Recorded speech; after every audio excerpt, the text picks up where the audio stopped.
let me, with that, introduce Irwin Gotlieb and Ken Auletta to talk about the world's issues, something maybe called translucency. Is that maybe what it's called? Come on up, guys. Thanks, Ken. Good to see you. All right, pal. How are you? Wonderful. Good. Great.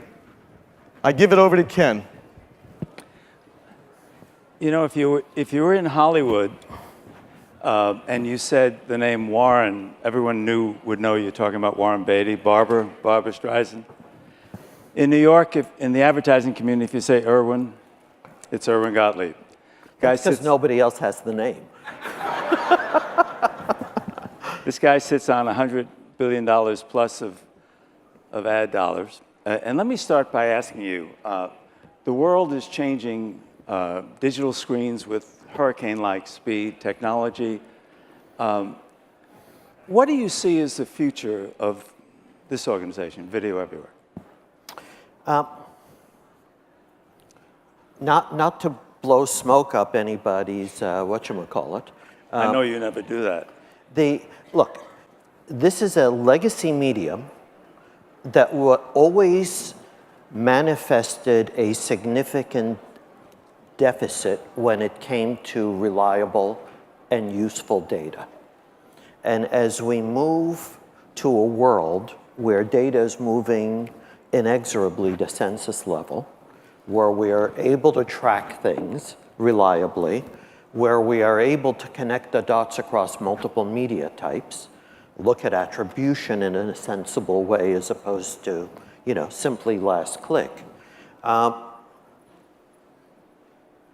The out-of-home area is evolving very, very rapidly from just dumb signage to a medium that provides useful data, that allows us to connect the dots, to do all the things I just talked about. And to me, that's not an evolution, it's more of a revolution.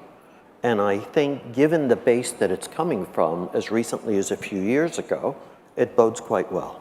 So if I were Barry... You can send me a check later, Barry. Well, actually, he wants more than a check. And is that to say that we'll see more of your money shift to this realm? So I think a lot of the definitions that all of us media practitioners grew up with are becoming less and less relevant, right? I mean, today, how do you even define television? 30 years ago, television was furniture. Today, arguably, it hangs on a wall. But it's also the tablet that you carry around. It's the computer that you sit at your desk with.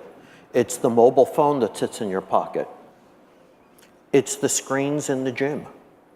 It's the screen in the bar. It's our job to aggregate that viewing up because as it becomes fragmented, we have to rebuild reach and scale. And it's all exploitation of a pool of content that we used to refer to as television, but it's a very, very different creature today. We've had in the last week what some think is a momentous event, which is AT&T's bid to acquire Time Warner. Do you see that as momentous or a blip? No, I see it as far, far more than a blip.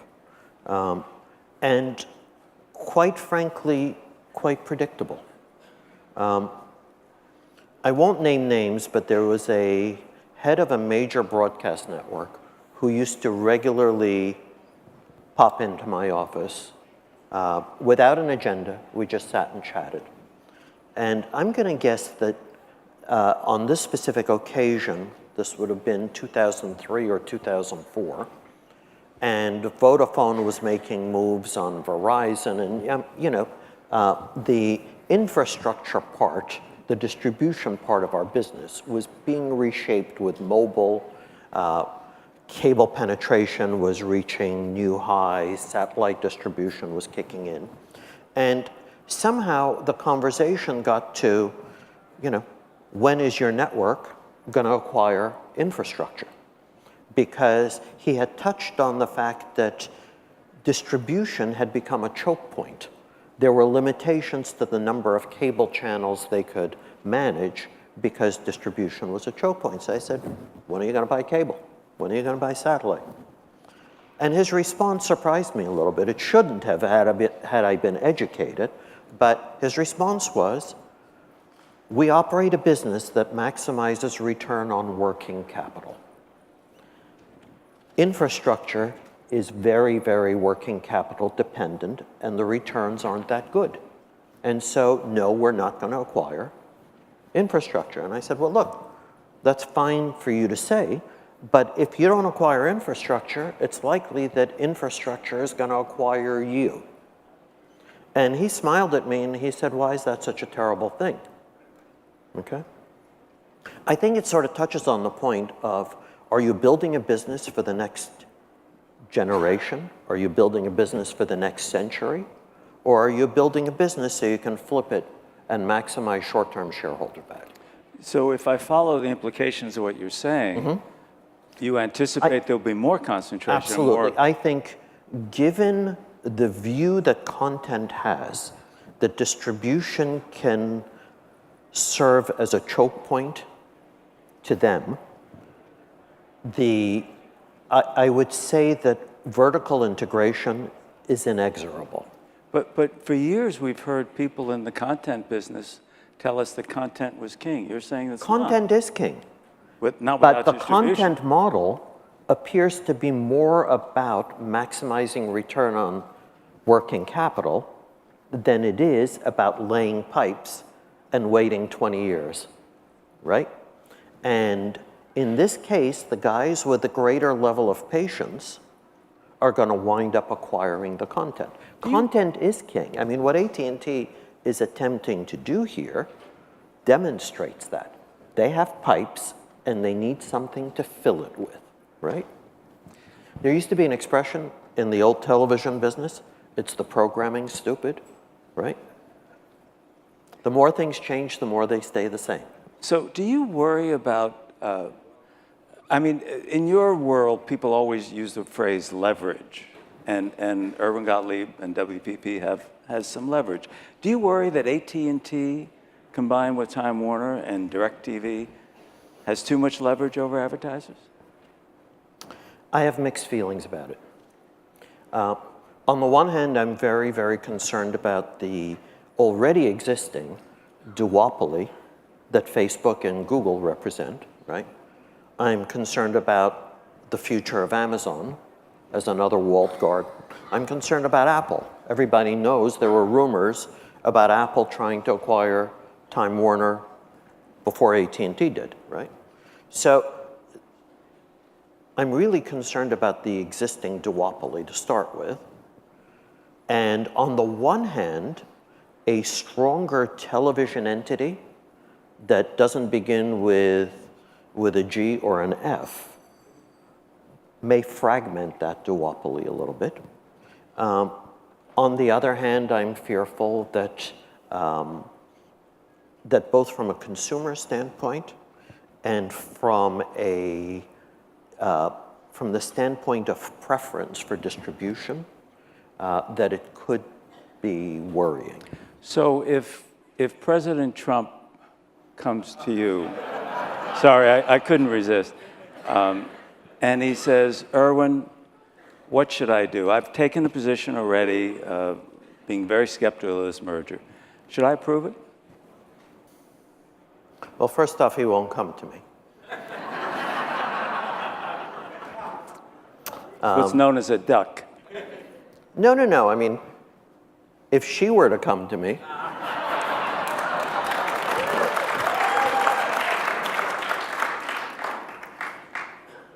I would say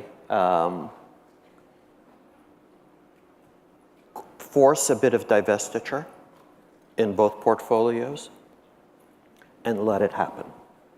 I think when you consider all the factors, and there are quite a number of them, I think the impact of that kind of a marriage will have more benefits than downsides to my clients. Irwin, we've gone through the last year and a half a tremendous amount of tension between the clients, the ANA, represented by the ANA, and the 4As representing the agencies. Why the acute sense of mistrust? I'm going to be really harsh. I think the entire effort was a biz dev effort. You mean the investigation, so-called investigation? Yeah, I can show you correspondence. All you have to do is look at their websites. And I think the ANA allowed themselves to be part of a third party's business development efforts. Was there some bad behavior out there?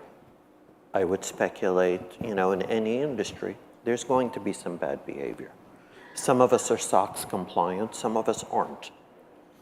Those of us who are SOX compliant have really, really stringent rules that we have to meet. In our case, we're not only SOX compliant, we're UK Anti-Bribery Act compliant, right? So those are really tough standards. It's very hard to misbehave. To me, the most telling thing is, it's been 5 months now since the transparency report was issued. We've been audited by a number of clients. I'm sure all my counterparts have been audited by their clients. How much has surfaced? Have you heard a lot? I'm sure little things have been found that people aren't talking about, but has a major scandal surfaced? So you don't see this as having a lingering effect or not? I think as long as people are stoking mistrust for their own business interests, it will continue to linger. But I don't think it's productive. What's their own business interest? If you are a forensic investigation firm and promise to uncover stuff, you get retained to do it. If you're an auditor, the weekend before the ANA report came out, there was a page on Ubiquity's site that essentially incited clients to action. Okay? It was pure biz dev. It was in such poor taste that even they took it down.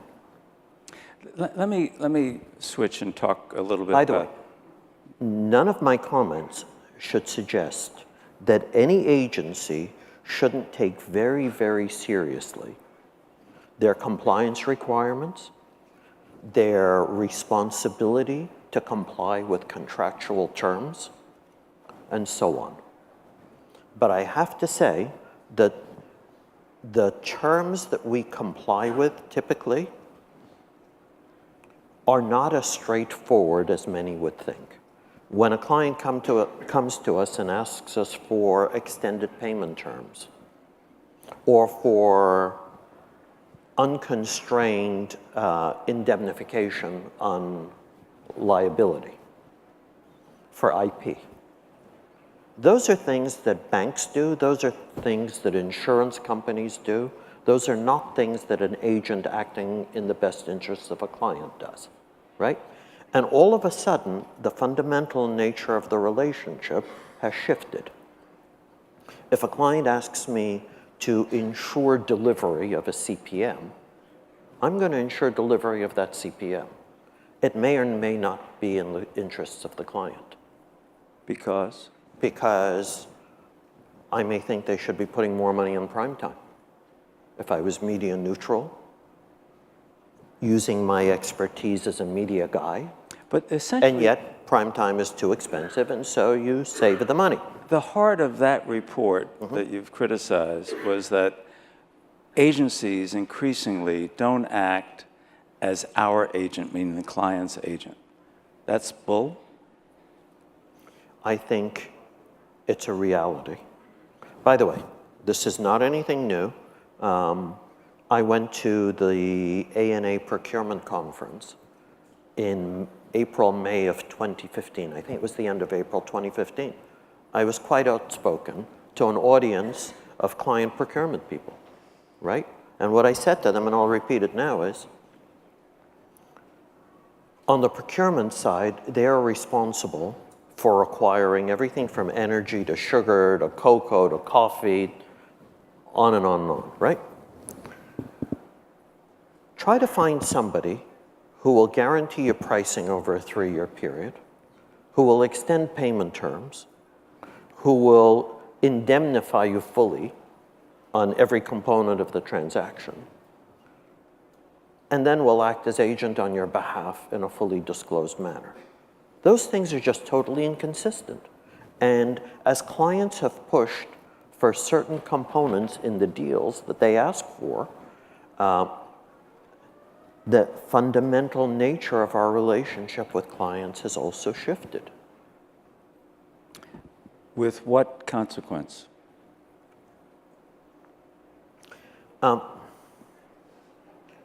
It depends. And what I mean by that is we don't have a one-size-fits-all. We have some clients who are extremely focused on the delivery of outcomes, the delivery of specific results. And that is such a primary focus that they don't much care about anything else. We have others who are absolutely religious about transparency, about full disclosure, about us acting on a scope of work basis, all of those things. We have to be able to serve both. And in serving a client who wants complete disclosure on everything, that client isn't in a position to tell us that another client who wants a different business relationship with us is out of line. Let me just switch and talk a little bit about the future. A number of people talk about how the 30-second spot may be a dinosaur, pre-rolls, banner ads, dinosaurs. When you think of the future, what do you see as the big payoff types of advertising in the future? Okay, that's a really big question. We could use up the rest of the session on it. No, don't do that, 'cause I got another question. I will oversimplify it for purposes of this. So there are a number of issues. I think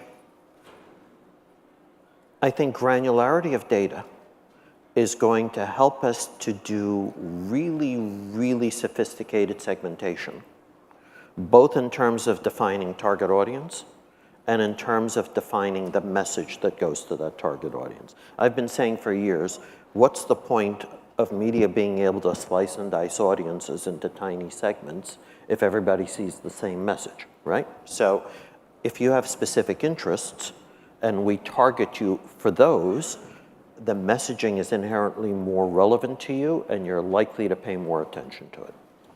So that's part one. I think the form of the message is likely to evolve a bit. Like? Well, if you look around the world, countries like Japan have had 7-second spots and 15-second spots as the dominant communication form, right? It's only 30, 40 years ago that we had mostly 60s. So these things change. People get better at communicating the message in shorter durations. By the way, I don't think the shorter stuff is as engaging as the longer, which is why most of us cost equalize for duration of a message. But it is what it is, right? I also think that, and this is a much broader topic, but you know, we've said for many years that media, data, and technology have converged. We refer to that very much in the past tense. However, we think there's a fourth component that is going to converge, and that is distribution. And as more and more of our clients' products rely less on brick and mortar shelf space, the whole balance between trade support and media spend is going to be re-examined. The role of media evolves from simply creating awareness to potentially creating some sort of interaction, right? And I'm not suggesting that people are going to sit with a television and play with their remote control and do stuff, but I am saying that, mean, there was a comment earlier about multitasking vis-a-vis smoking pot, right? And we're looking at models where the multitasking component actually enhances the engagement, because what you see on the lean back screen and what you see on the small screen actually enhance engagement, right? Could that function be served for the commercial as well? Absolutely. Could we one day, hopefully soon, drop a coupon while you're watching a commercial? Could you put something into a shopping cart or on a wish list? And, you know, we could spend an hour talking about how that ultimately gets fulfilled, but all these models are being re-examined, and the role of media changes, and it's going to be a new game 5 years from now. So 5 years from now, or when you think about 5 years from now, and you're in the agency world, your career, what keeps you up at night? What do you worry about? Everything. What? You know, they say the innocent and the dim-witted sleep soundly, right? I sleep very, very soundly. There's nothing that keeps me up at night. And we know I'm not innocent, so that doesn't leave us too many choices. Seriously, though. What's the disruption you worry about in your business? There's massive disruption. But I think a media agency is uniquely positioned because we don't favor one media type versus another, because we're pretty good at helping clients develop marketing strategies. I think we're going to be okay. I believe our roles are going to shift. I think that financial pressure on the client side, the rise of procurement, all of those components are going to force us to be in a business that delivers outcomes for our clients at efficient levels, right? And clients will come to us and say, I need X in sales. What do I need to do? Or they'll come to us and say, how do I optimize profitability? But when you were talking earlier about ROI, you were concerned that the client and the procurement people were pushing too hard on that. And now you're saying that's maybe a desirable thing? I'm confused. No, don't be confused. When we were in the green room, I referred to an article written by Stiglitz this week. He talks about how just about the whole world has become hostage to oversimplified metrics. And in trying to achieve those metrics, I mean, his first example is schools focus on reading and math and don't do a great job on anything else, because those are the two metrics, right? Every business has its set of metrics that we focus on. I think the metric is going to evolve from stuff that is perhaps of less consequence, like what's the cost per thousand, to what was the cost of customer acquisition? What was the cost of the outcome? That's a much more complicated question to answer. Right. It's a much more complex thing to develop a strategy for. And yet, the evolution and the volume of data that we have today allows us to address things at that level for the benefit of our clients. And I think that's going to put us in a really healthy place. On that note, we've overstayed our welcome. Thank you, Irwin. Pleasure. Thanks, Scott. Thanks, pal. That was wonderful. Let me ask you one question. We touched on it just at the end there. The audience is there. Yeah, I know. I'm moving my way around there. Thank you very much. Which way are they? Oh, well, you guys are here. Anyway, you mentioned just about KPIs and an agency relationship with client. Evidently, some news has been made recently with Omnicom and McDonald's, where, you know, publicly they're not taking a fee, they're not taking a commission, they're only sharing in KPIs, whether it's you know, sales of product or people coming into the store. Do you think we'll see more of that, Irwin? I don't know. you should ask them. See if it works, right? Yeah, from what I understand, but only they can answer the question, I don't think the final agreement that they reached with the client mirrored where they set out to go. And all the talk, maybe. And all the, Right. It may have been negotiating Right, posture. I don't right. know. They may have come to their senses, but we don't know because we didn't participate. Right. We wouldn't on that basis. On that kind of basis. Yes, exactly. And the other last question, you mentioned the duopoly of Facebook and Google. Maybe it's 80 to 90% of all new digital media seems to go in that direction. I had a similar conversation with a fellow you know on the Thames, Mr. Cordier, very similar a few weeks ago. And then after I left him, I went to DMexco, where Google and Facebook and all the tech companies just looked like they were trying to get into everybody's knickers in terms of all business.